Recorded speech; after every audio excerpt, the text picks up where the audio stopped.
Gimana awalnya? Assalamualaikum dulu.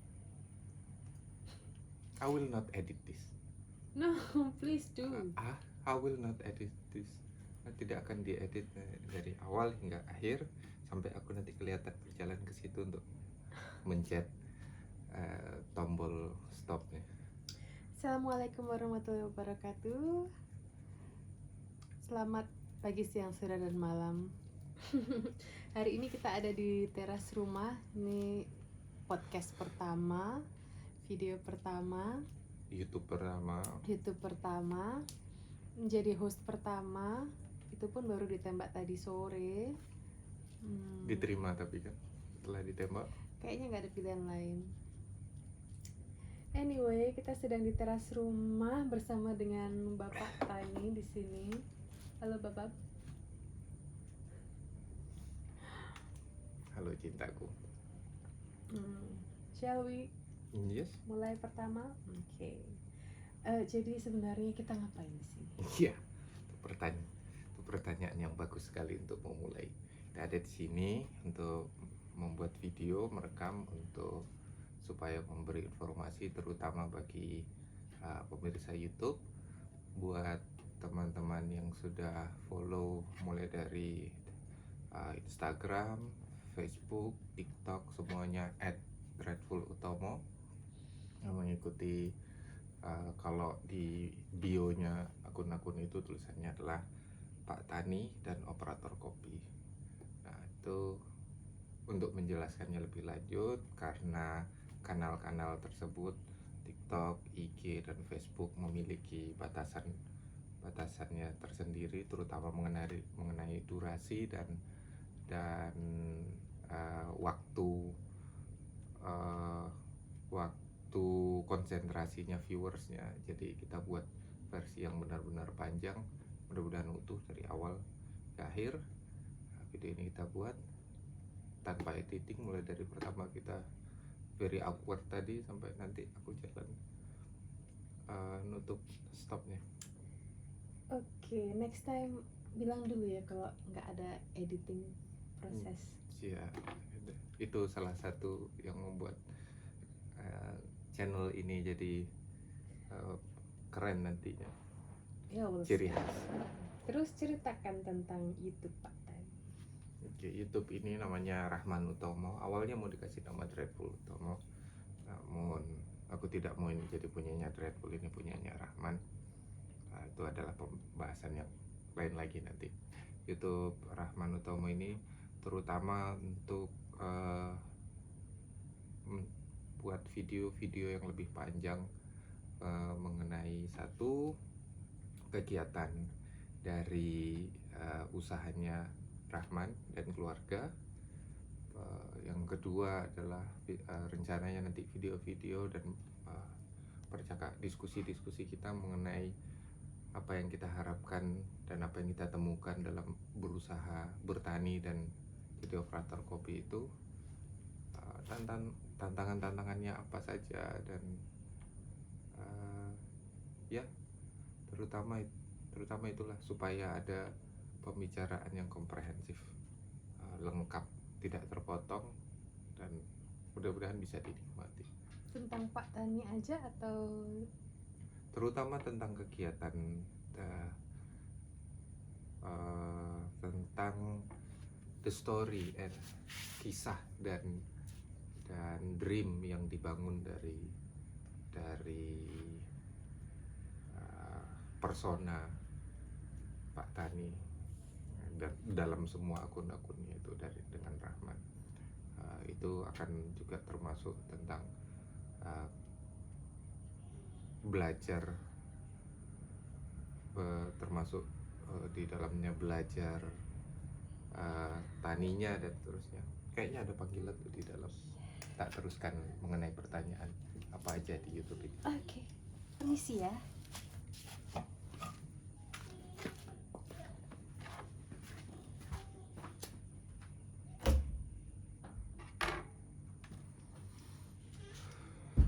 Dan itu adalah yang salah satu mungkin akan kita temuin dalam video-video selanjutnya, bahwa ini adalah kehidupan nyata apa yang kami sampaikan adalah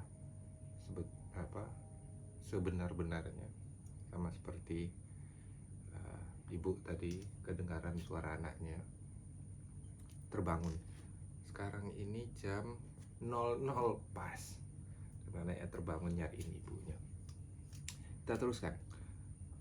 Video ini terutama mau untuk ada diskusi panjang mengenai pertanian yang dijalankan dan tempat ngopi. Jadi ada dua usaha yang dibuat dalam perusahaan ini. Ini sawah dan ini tempat ngopi. Ini tempat ngopi jelas orang menyebutnya warung, kiras dan seterusnya. Sementara ini sawah memiliki produk terutama adalah ini beras. Itu yang akan banyak dibahas dalam kanal YouTube ini. Terutama mengenai pertanyaan selanjutnya adalah yang akan ditanyakan sama ibu adalah jelaskan tentang mendirikan ini perusahaan. Nah, perusahaannya itu namanya ini perusahaan. Jadi ini ada ini sawah dan ini tempat ngopi. Nah, ini sawah sendiri itu merupakan perwujudan dari mimpi, cita-cita saya dari dulu, mulai dari sejak kuliah di ilmu hubungan internasional Universitas Erlangga, masuk tahun 2005. Sejak saat itu saya membayangkan atau merencanakan bahwa salah satu cara yang paling ampuh untuk menjadi sangat mandiri tanpa begitu terikat sama sistem perekonomian, terutama sistem perekonomian global, adalah menjadi mandiri.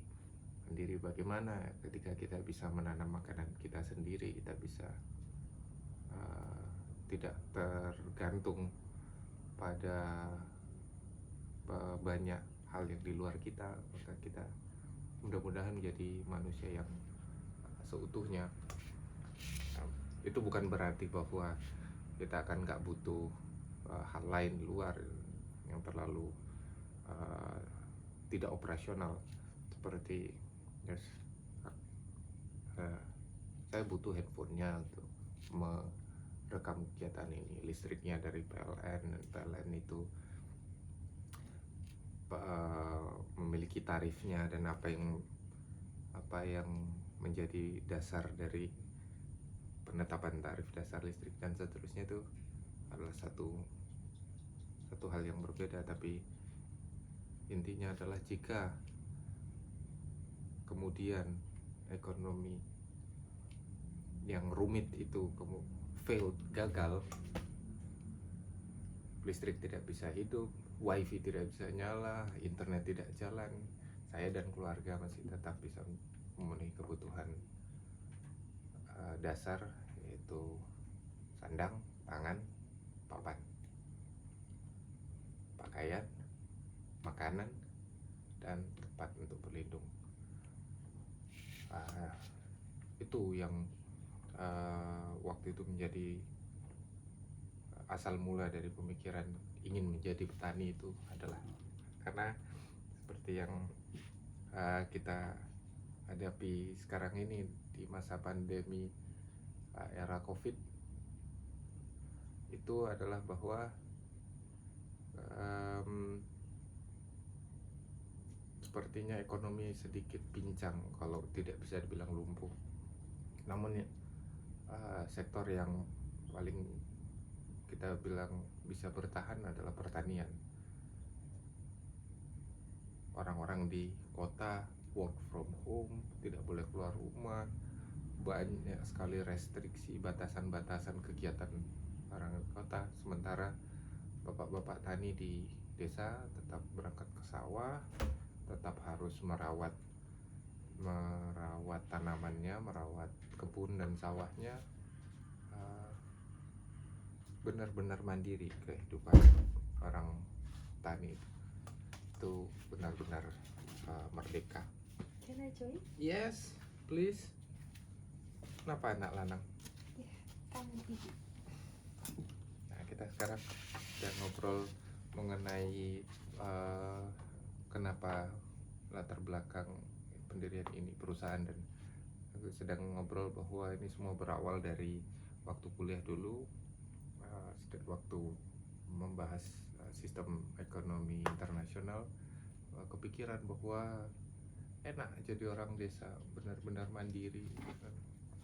Kalau sistem ekonomi global itu tidak berjalan, tidak ada listrik, tidak ada wifi, tidak ada internet, maka yang paling sedikit kena imbasnya adalah Pak Tani.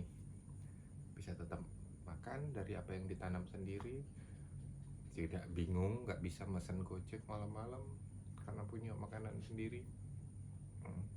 Kehidupan mandiri, menjadi manusia merdeka, itu yang mendasari kenapa mau jadi petani gitu, Bu. Kayaknya lalu kemudian melihat kondisi, melihat kenyataan bahwa bapak-bapak tani yang ada sekarang itu ya perlu dilakukan perbaikan, pemutahiran, menghindari kata modernisasi, pemutahiran cara-cara pengelolaan pertanian. Semoga dengan menerapkan pengetahuan itu yang selama ini belum diterapkan di pertanian pada umumnya, kita bisa mendapatkan hasil yang lebih baik gitu, Bu. Pakai nanti akan jelaskan step-stepnya, terus berapa lama yang yang diproyeksikan bisa dicapai menuju goal. Oke. Kita breakdown ya goalnya yang ingin dicapai. Goal yang paling utama yang ingin dicapai itu adalah satu, kemandirian keluarga. Nah, itu kemandirian apa? Yang satu adalah kemandirian pangan dan kemandirian finansial. Kemandirian pangan itu maksudnya apa? Kita mampu menyediakan makanan pokok, terutama makanan pokok sendiri, bahwa we grow what we eat, what we grow. Kita makan apa kita tanam apa yang kita mau makan. Lalu jika ada surplus dari panen apa yang kita tanam, itu yang dijual. Nah, dari surplus itu kemudian untuk mendukung kemandirian finansial, surplus itu dijual dan menjadi pemasukan keluarga kita. Nah, itu tujuan utamanya, ide utamanya adalah itu. Lalu kemudian dalam perkembangannya, semoga yang kita sebut dengan keluarga itu tadi grow, bertumbuh lebih besar daripada aku, Ibu, Mariam, dan Omar. Kita menambah keluarga kita, teman-teman yang ikut mengusahakan pertanian, ini perusahaan, dalam semangat-semangat yang sama tadi itu. Di keluarga kita tidak hanya keluarga inti ini, tapi seperti keluarganya Mianto, terus dan teman-teman keluarganya Babang Cukri itu menjadi bagian dari kita. Dan seperti di Balong Gebang, nanti semakin luas sawah yang kita manajemen ini, yang kita kelola dengan berbagai macam bentuk kerjasama, ya agar tidak hanya kita yang menjadi mandiri. Kita tidak akan ngajak berkempen ayolah ikut cara kita, tapi menurutku cara yang paling bagus adalah meneladani. Jadi kita tunjukkan dan orang tertarik, dan kita bicarakan kerjasama yang paling fair. We grow our family, kita perluas family kita. Itu tujuan jangka panjang yang benar. Lalu jangka menengahnya adalah untuk membuat ini perusahaan menjadi sebuah perusahaan benar-benar perusahaan yang ada manajemennya, ada karyawannya, ada SOP-nya, ada ya ada metode-metode tertulis yang mana itu menjadi batasan menjadi landasan kegiatannya. Itu jangka menengah. Jangka pendek adalah kedepannya dalam 2 tahun ke depan kita menguatkan bukti bahwa metode yang kita siapkan itu adalah profitable menguntungkan, dan modal usaha yang kita kembangkan itu bisa menarik buat orang-orang. Karena ya itu tadi, karena prinsip-prinsip keteladanan, bagaimana orang bisa benar-benar tertarik kalau kita sendiri tidak benar-benar berhasil dalam hal itu. Itu jangka panjangnya. Itu jangka menengahnya kita menjadi korporat. Jangka pendeknya dalam 2 tahun ini adalah ya kita menunjukkan bahwa it is a cool thing gitu. Kayaknya akan ada lebih banyak pertanyaan ya, termasuk dari saya sendiri juga. Monggo, we are here to discuss, dan untuk menjelaskannya padamu dan to the viewer, the reason why, alasan kenapa episode nomor 2 dari ini bukan video pertama, ini video kedua yang ada di channel Rahman Utomo. Yang pertama itu yang kita pertama kali berkenalan dengan lahan, masih ingat? Ini adalah video kedua, dan aku mau menjalani hal yang beautiful, hal yang indah ini bersama orang yang paling penting dalam kehidupanku. Tidak mau ngundang Joe Rogan atau Jordan Peterson untuk hadir di podcastku, tapi harus orang yang paling didahulukan. Good answer. Can I phone a friend? Politically correct. No, it is the truth. Kalau gitu, ini sudah 15 menit. Engkau, there is no restriction. Oke. Ya. Sampai kita. Kalau ada viewernya mau kasih pertanyaan, silakan tulis. Sebelum balik ke dalam, you want me something to explain? No, I think you can explain this. Yes. Your Okay. products. Mudah-mudahan itu kedengaran suara Omar. Omar itu adalah pacarnya ibunya.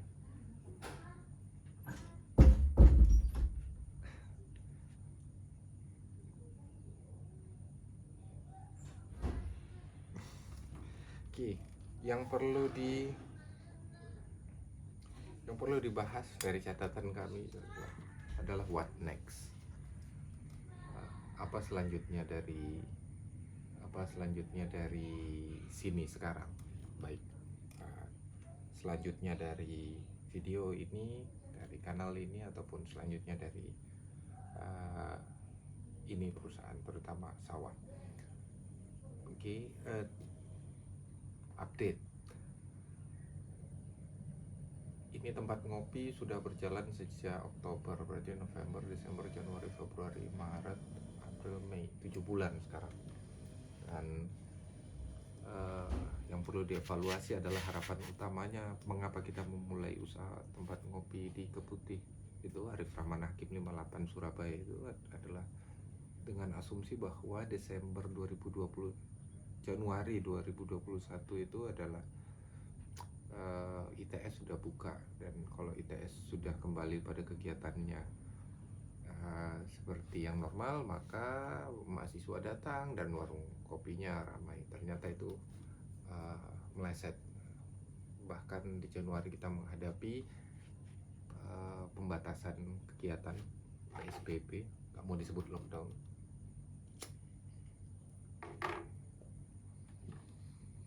Yang mana warung dihimbau untuk tutup paling lama jam 10, jam 9 sudah disuruh ringkas-ringkas. Kami bahkan harus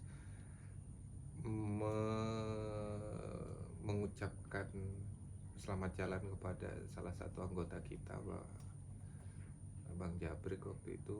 Karena waktu itu konsepnya warungnya ada 24 jam, dijaga oleh 2 orang, 12 jam. Namun karena revenue pemasukan warung yang begitu rendah, we cannot afford, kami tidak bisa membayar 2 karyawan. Akhirnya tinggal Bang Cukri dan saya yang menjaga. Bang Cukri lebih senang menjaga siang dan aku bisa menjaga malamnya, karena malam lebih ada santainya, saya masih bisa tidur dan masih bisa menyiapkan bawang merah dan beras untuk dikirimkan besoknya. Sekarang bulan puasa, kami tidak boleh buka siang, bolehnya buka malam, dan tidak seramai yang dipikirkan. Kita lihat, perlu dievaluasi setelah bulan puasa, setelah lebaran, seperti apa revenue-nya dan pemasukannya, dan apakah grafiknya cukup menarik untuk meneruskan ini tempat ngopi di Arif Rahman Hakim Malang. Sementara untuk ini sawah, itu yang menarik, kita akan bahas agak banyak.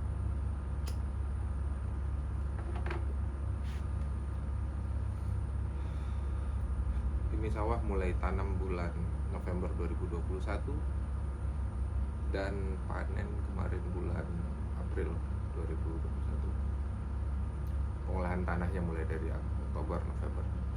Nah, yang perlu ditekankan dalam ini sawah adalah bahwa satu, kami mengutamakan pengelolaan sawah secara sangat natural, sangat alamiah, kembali pada semangat awal dari bertani, yaitu manusia bekerja sama dengan alam untuk menciptakan sesuatu yang baik bagi manusianya dan bagi alamnya.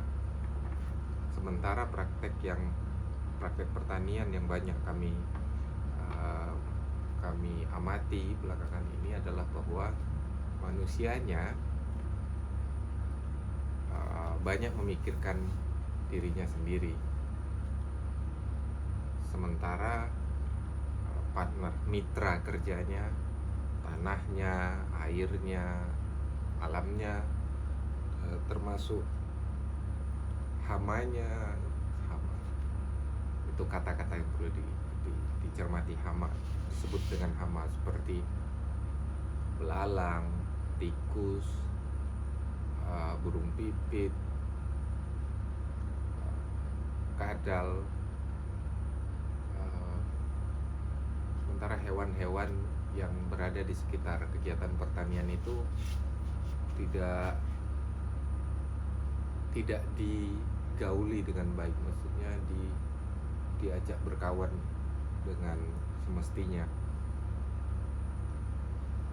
Jadi akhirnya jika sikap pertanian itu adalah kerjasama manusia dengan alamnya, kemudian manusia mau menangnya sendiri, kalau ini menang terus ya ini bisa kalah. Jadi sementara pertanian yang kita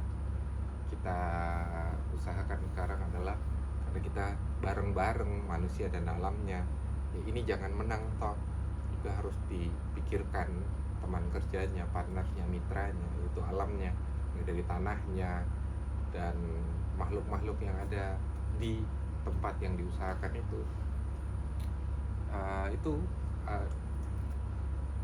Dan disitulah kami menjadi dasar pemikiran menggarap, mengelola pertanian kami. Wah, kami berharap dapat beras dari padi yang ditanam di sawah tersebut. Tapi jangan sampai harapan kami dan kegiatan kami itu memiliki dampak buruk bagi partner kami.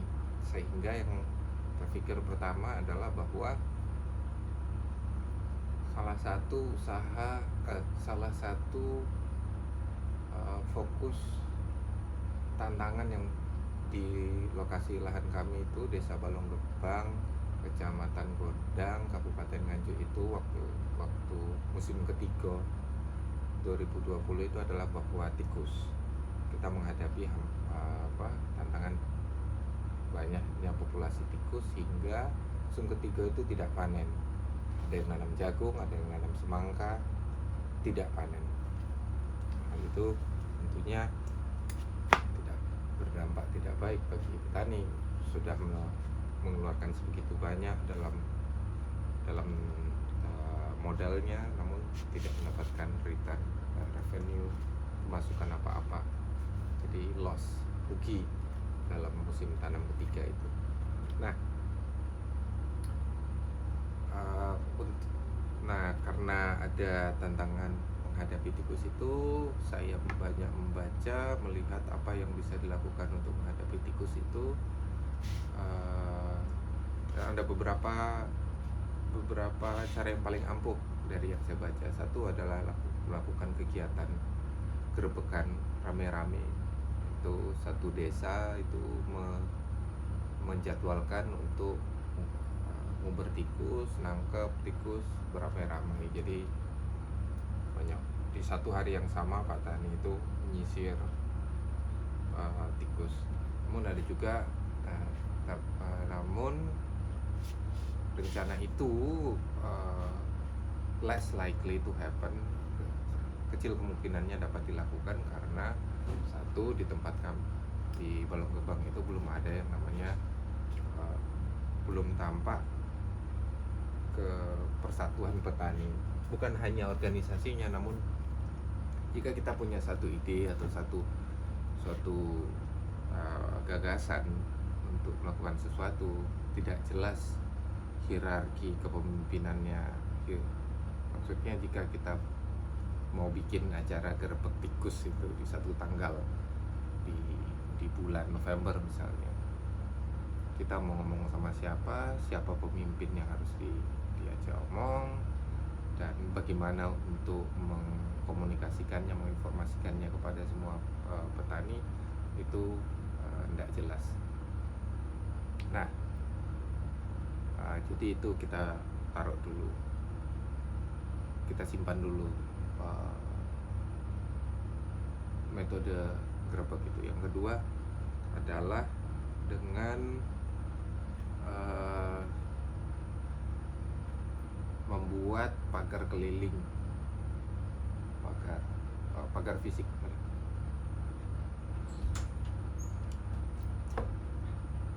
Cara metode yang kami temukan nomor 2 adalah bahwa wanna join? Kedua adalah bahwa petak sawahnya itu dibuat pagar keliling, namun itu tidak visible karena akan mengambil modal yang banyak dan pengaplikasiannya juga akan ribet. Di semua petak sawah harus dibuatin pagar, mulai dari plastik ataupun seng, ataupun dibuat perangkap. Bu, can you help dilihat dari sebelah sana apakah sudutnya masih benar?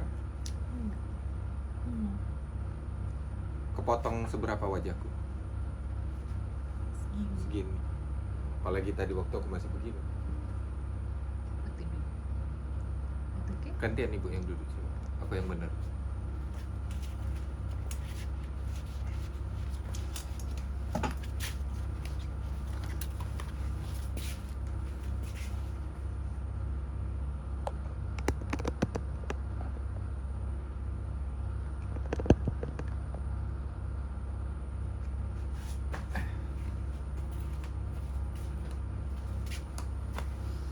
We need a tripod. Jadi ada 2 metode yang waktu itu kita lihat waktu musim ketiga 2020 itu tikus banyak. Satu adalah untuk menjadwalkan beramai-ramai menggerebek tikus. Kecil kemungkinannya dapat dilakukan karena hambatan ya apa gimana caranya ngumpulin semua Pak Tani itu, atau ngomong sama siapa yang mau organisasi. Kita masih belajar tentang itu. Yang kedua adalah untuk membuat pagar keliling dan perangkap, itu juga harus dilakukan secara masif. Jadi, yang ketiga adalah membaca hasil penelitian. Aku harus cek lagi penelitiannya siapa waktu itu, tulisannya apa. Yang ketiga adalah bahwa kalau tikus itu melihat genangan air atau selokan lebih dari 30 cm, caranya dia bakal malas untuk berenang. Jadi kita buat selokan 60 cm. Nah, itu yang kami lakukan. Pertama, pengolahan tanah itu adalah kita buat kolam sekeliling lahannya. Lalu kemudian penyiapan bibit itu juga dilakukan dengan cara yang ternyata tidak biasa dilakukan oleh petani setempat. Bibitnya kita pilihkan yang bagus, kita beli yang bagus, lalu itu sortirnya bantu dengan air garam. Air garam itu kan punya kepadatan yang berbeda dengan air biasa. Jadi ketika biji-biji bibit itu ditaruh di air, maka akan membantu antara yang kosong dan yang berisi. Jadi kita tidak pakai yang mengambang itu, yang kosong itu, yang berisi saja yang kita pakai. Lalu setelah disortir dengan air garam itu, kita diamkan di karung goni yang lembab selama 24 jam untuk memberi bibitnya waktu untuk bangkit karena ada air itu. Disortir dengan air garam, direndam di air 24 jam, ditiriskan, ditaruh di goni 24 jam. Nah, setelah 24 jam di goni akan muncul tunasnya. Nah, itu kenapa itu dilakukan? Nah, adalah untuk kita tidak perlu pakai bibit yang kosong itu, yang kosong-kosong ngambang-ngambang itu kita tidak perlu pakai. Lalu kenapa direndam di air dan kenapa ditaruh di goni adalah untuk memberi air dan kelembapan dan ditutup dari sinar matahari supaya dia bangkit. Perlu diingat bahwa pada fase itu si bibit itu ketika dia masih biji sampai dia tumbuh daun, dia itu tidak ada proses makan, tidak ada proses perubahan menyerap sesuatu untuk menjadikan sesuatu. Jadi tidak perlu ada sinar matahari, tidak perlu ada terlalu banyak makanan, nutrisi. Itulah kenapa kita taruh di goni, tidak terkena matahari. Lalu setelah diicir, disebar di tempat kita sebar itu ditutup dengan daun-daunan atau plastik. Kenapa? Karena dia butuh tenaga untuk bangkit. Bangkitnya gimana? Mulai dari biji muncul tunas ke atas, menjadi daun dan menjadi akar ke bawah. Kalau dia tidak ditutup, mereka harus fighting, mereka harus berjuang melawan panasnya matahari dan angin ataupun air. Sementara fokus mereka pada fase itu adalah untuk tumbuh dan siap melakukan kegiatannya. Apa kegiatannya? Makan dari tanah dan memprosesnya di badannya, di daun. Makanya ditutup. Ibu ingat waktu itu kita mau nutup bibit yang habis diicir itu, berapa resisten keemohan, bahasa Indonesia apa? Keengganan orang-orang. Sampai Om Yanto nanya, tutup beneran tak ini untuk di selatan, di utara itu Bu Le Samidi nanya, buat apa ditutup, ya wis lah. Jadi kayak hal yang aneh, ngapain gitu, tukul dah, masih ingat tuh. Kalau bikin penutupan dengan cara seperti ini dengan versus yang konvensional di balong gebang pada khususnya, itu costnya berapa persen lebih banyak atau berapa persen lebih sedikit? Persennya aku, nah itu pertanyaannya, perhitungan pastinya itu, perhitungan pastinya bakal tak ceritain. Namun idenya begini, mereka itu membeli banyak bibit. Kalau aku cuma dengan lahanku itu, aku cuma beli 7 bungkus, mereka beli 9 bungkus, ya kan? Beda 2 bungkus kali 70.000, 140.000. Kedua, mereka hanya bungkus bibitnya itu ditusuk-tusuk pakai pulpen, direndam di baskom, habis itu disebar. Dari 9 bungkus yang dia sebar itu, ada bibit yang tidak sehat, setengah sehat, dan tidak akan tetap dibuang. Jumlah yang aku pakai cuma 7 bungkus dan dibuang. Tapi yang kita gunakan yang benar-benar bisa tumbuh, itu penghematan satu. Yang kedua adalah ketika ditutup, semua yang berada di bawah yang ditutup dengan baik itu tumbuhnya jauh lebih bagus daripada yang begang. Kalau kita pakai daun pisang itu kan ada yang begang, nah yang di bawah ini tumbuh lebih sehat. Kenapa? Karena dia tidak perlu mengeluarkan energi untuk melawan. Kalau bahasanya itu adalah, in English itu disebut to fight the element, to fight the nature, untuk melawan elemen, ya, panas matahari, angin dan seterusnya. Nah, dari situ saja, dari setelah satu mereka beli lebih banyak dan mereka menyebar lebih banyak, tapi ada yang nggak tumbuh dan ada yang nggak sehat. Aku nyebar lebih sedikit tapi persentase tumbuhnya lebih tinggi. Yang kedua, ketika mereka tumbuh dengan maksimum karena tutup. Nah, kalau bayi, sama kayak aku selalu menyebut pinihan atau benih itu bayi.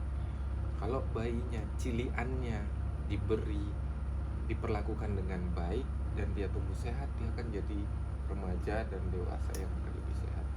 Nah, bedanya adalah pinihanku, benih-benihku itu sehat daripada yang dibiarkan, anak-anak yang dibiarkan untuk di Jarno. Nah, tentu saja itu akan berpengaruh pada apa yang mereka akan hasilkan. Ini kan ada extra cost untuk beli plastiknya. Kalau yang lainnya kan nggak pakai tutup-tutupan. Perhitungannya dari IRI, International Rice Research, itu adalah bahwa modified mat, sebutannya kan modified mat seedling, mat yang dimodifikasi, pembenihan dengan menggunakan itu, satu, mengurangi jumlah benih yang dibeli. Yang kedua, meningkatkan produksi maksimum hingga 10% dengan menggunakan metode itu. Lebih murah karena belinya sedikit dan mendapatkan yield panen yang lebih tinggi. Berapanya, we still working out with our statistics. Boleh continue. Ya, tadi kita ngobrol mengenai how we, waktu ibu tinggal tadi, how we manage the farm, the sawah, bagaimana kita mengelola sawah. Nah, tadi juga ngomongin mengenai plesetnya ini tempat ngopi sampai harus mengucapkan selamat jalan kepada salah satu personel karena rencananya Januari TS itu sudah buka, ternyata malah lockdown. Nah, inilah kita sekarang di bulan puasa, berharap setelah Lebaran sebuka 24 jam dan revenue-nya kembali bagus. Kalau untuk yang ini sawah, proyeksi untuk panen pertama kan jauh di bawah proyeksinya dan hasil nyatanya itu kan jauh di bawah yang diharapkan. Untuk yang kedua ini kira-kira bagaimana proyeksinya? Oke, yang kita pelajari dari panen pertama, pengelolaan pertama itu adalah bahwa satu, kita telat matun harusnya 3 kali, cuma 1,5 kali. Ada yang kedua itu ada Bu, tapi tidak selesai. Yang kedua kena banjir Nganjuk sampai longsor itu faktor utama, sama timing pemupukan. Yang kita ingat di pemupukan kedua dan pemupukan ketiga itu kita tidak secure budget untuk kegiatan pemupukan dan matun atau Pembersihan rumput aman. cabut rumput itu. Nah, itu yang perlu kita perbaiki untuk di panen kedua. Jadi kemarin pemupukan pertama sudah on schedule. Nah, di sini kita lihat apakah rumputnya tumbuh subur. Nanti habis Lebaran aku ke sana. Kalau misalnya benar dia tumbuh subur, kita lakukan cabut. Kalau dari yang tahap pertama kemarin panen pertama kemarin, ada nggak data-data yang didapat dari sawah-sawah lain sehingga bisa ada. Masih ingat waktu kita ketemu Pak Sukamdi? Dia punya luasan sawah itu tidak jauh beda dengan kita. Dia bilang berapa? Panen dapat gabah berapa? 1,8. That is exactly jumlah gabah yang kita panen. Sementara kita tahu Pak Sukamdi itu royal sekali kalau urusan pupuk. Dia itu kalau dihitung dari kilogramnya saja ya, dia pernah ngobrol itu minimal dia ngabisin 8 sak.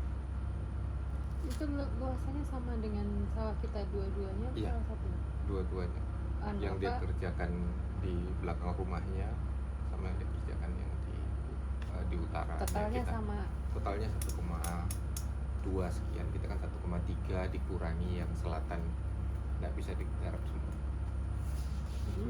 Hasilnya dia 1,8, kita berapa? 1,8.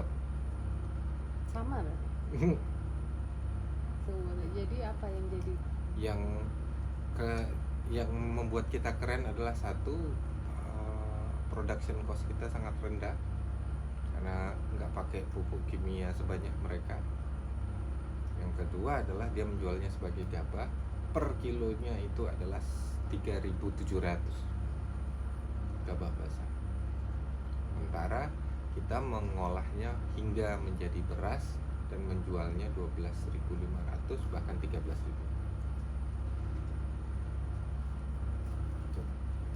Tidak 40 menitan lebih ini. Tadi ibu masuk pertama kali itu pukul 00. Nah itu yang juga aku mau menitik beratkan dan menggarisbawahi bahwa selain mengerjakan secara alamiah, hal kedua yang besar kita lakukan dalam ini sawah adalah mengolah hasil panennya itu hingga menjadi beras dan dijual sebagai beras sehat. Kenyataannya, kebiasaan yang kita lihat adalah bahwa Pak Tani jual itu dalam bentuk gabah basah, bahkan di di sawah sudah dijual ya, Terus ya ditebas sebutannya 3.300 hingga 3.700, paling bagus 4.000 rupiah per kilogram. Yang membuat ini kita sangat profitable adalah berasnya itu kita panen sendiri, lalu dijemur, penjemurannya hingga betul-betul kering, hingga rendemen atau persentase yang dari gabah menjadi gabah kering menjadi beras itu sampai aku hitung 60 hingga 63%. Dan kita nggak ada menir, maksudnya nggak ada, kita tidak ngayak dan beras yang patah-patah itu dibuang, itu nggak ada, jadi utuh. Kalau sebutannya orang Amerika whole grain itu, jadi berasnya hanya dikupas kulit luarnya jadi beras coklat yang kita jual sebagai, namanya ini beras sehat coklat. Itu kan hanya kulit luarnya saja dikupas, dan beratnya itu masih bagus, 63% dari gabah keringnya, dan itu dijual, sejauh ini bagus banget. Di rumah kita udah kehabisan, kita perlu ngirim dari Nganjuk lagi, dan gabah yang tersisa sudah ada yang pesan dalam bentuk beras putih. tanya lagi, kalau tadi dibandingkan sama punya Pak Sukamdi, luasannya gimana tadi, dia 1,2 Ya, kita bisa 1,3. sebut about the same lah luasannya. Dia 1,3, kita 1,4. 1,4 dikurangi yang selatan hanya bisa dikerjakan 2/3, 1,2 gitu. Kita 1,2 itu pun masih dikurangi dengan camplong. Itu pun sudah ya, yang utara itu kan seharusnya Camplong 900 kan. dan ada satu petak yang tidak bisa Betul. Nah, itu yang perlu juga diingat, bahwa ada satu petak yang telat panen karena dia itu hasil sulaman, itu enggak dan nggak bisa dipanen karena diduluanin dipanen sama tikus. Itu ada videonya di TikToknya Dreadful Tomo itu 500 kilogram gabah sendiri. Taksirannya. Ada data-data lain untuk perbandingan biasanya berapa, terus karena kemarin ada banjir segala macam jadi turun berapa rata-rata. Jadi ini kalau cara biasanya Pak Sukamdi ya, ini biar ada orangnya nih, cara biasanya Pak Sukamdi dengan caranya aku dengan luasan yang sama, dia 1,8 gabah basah, aku 1,8 plus 500 kilo yang dipanen sama tikus duluan itu. Oke, berarti 1,8 tambah 0,5 2,3 ya kan? Dengan luasan yang sama aku menghasilkan gabah yang lebih banyak, luasan lebih kecil bahkan. Satu. Yang kedua, revenue yang diterima, buka kalkulator, 1,8 kali 3.700.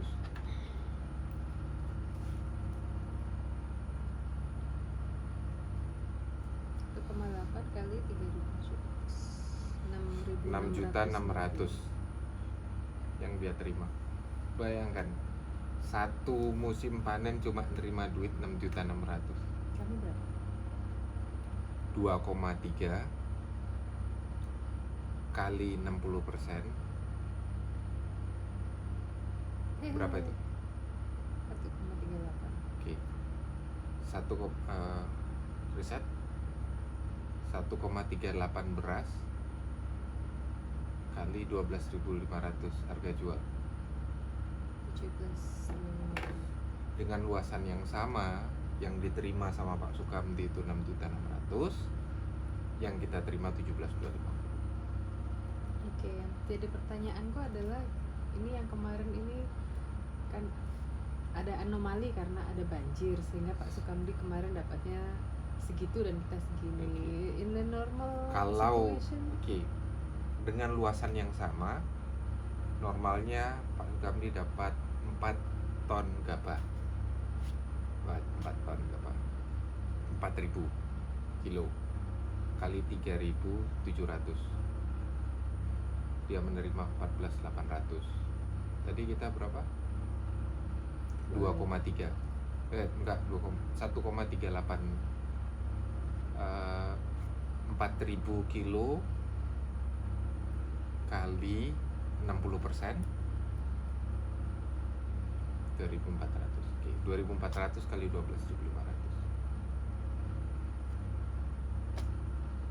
Jadi dalam 30 kondisi juta.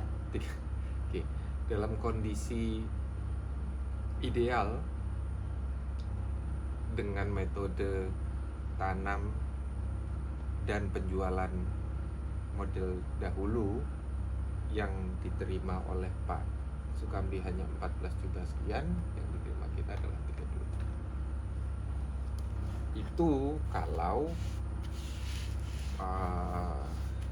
Itu kalau kita menghasilkan gabah basah yang sama.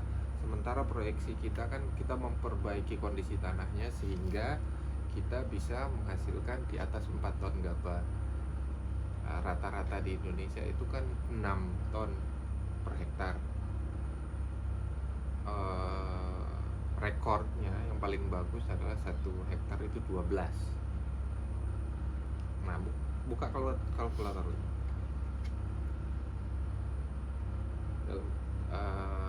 12.000 kali 60%, 7.200. Benar tadi? Kali 12.500. Harapannya kalau benar kita ada pada top level panen yang Maksimal. ya maksimal seperti tempat-tempat lain, bahkan Kediri can achieve that, Malang can achieve 12 ton gabah per hektar. Harapan pemasukan kita adalah 90 juta per panen. Apa tidak sudah termasuk dipikirkan elemen yang unik di Balang Gebang yang tidak dimiliki di Kediri maupun Malang dan sebaliknya? Kelebihannya Kediri itu dan lahan-lahan yang bisa sampai 12 ton per hektar itu, mereka airnya beres, maksudnya irigasinya ada, tidak kekurangan air. Nah, hal ini sementara di Balong Gebang itu air tidak, sawah kita nggak ada irigasinya, let's face it. Nah, di jangka panjang kolam yang ada itu jadi reservoir. Sekarang belum begitu efektif karena dia masih membentuk cekungannya. Kalau Ibu tahu bahwa kenapa air itu ada di sungai dan tidak di sebelahnya sungai, karena sungai itu punya dinding. Pengendapan yang terjadi membuat dinding sungai. Itu yang sedang aku harapkan di kolam kita. Jadi air itu lebih bertahan berada di dalam kolam itu. Satu. Yang kedua, aku berencana untuk menaruh tangki di sawah kita.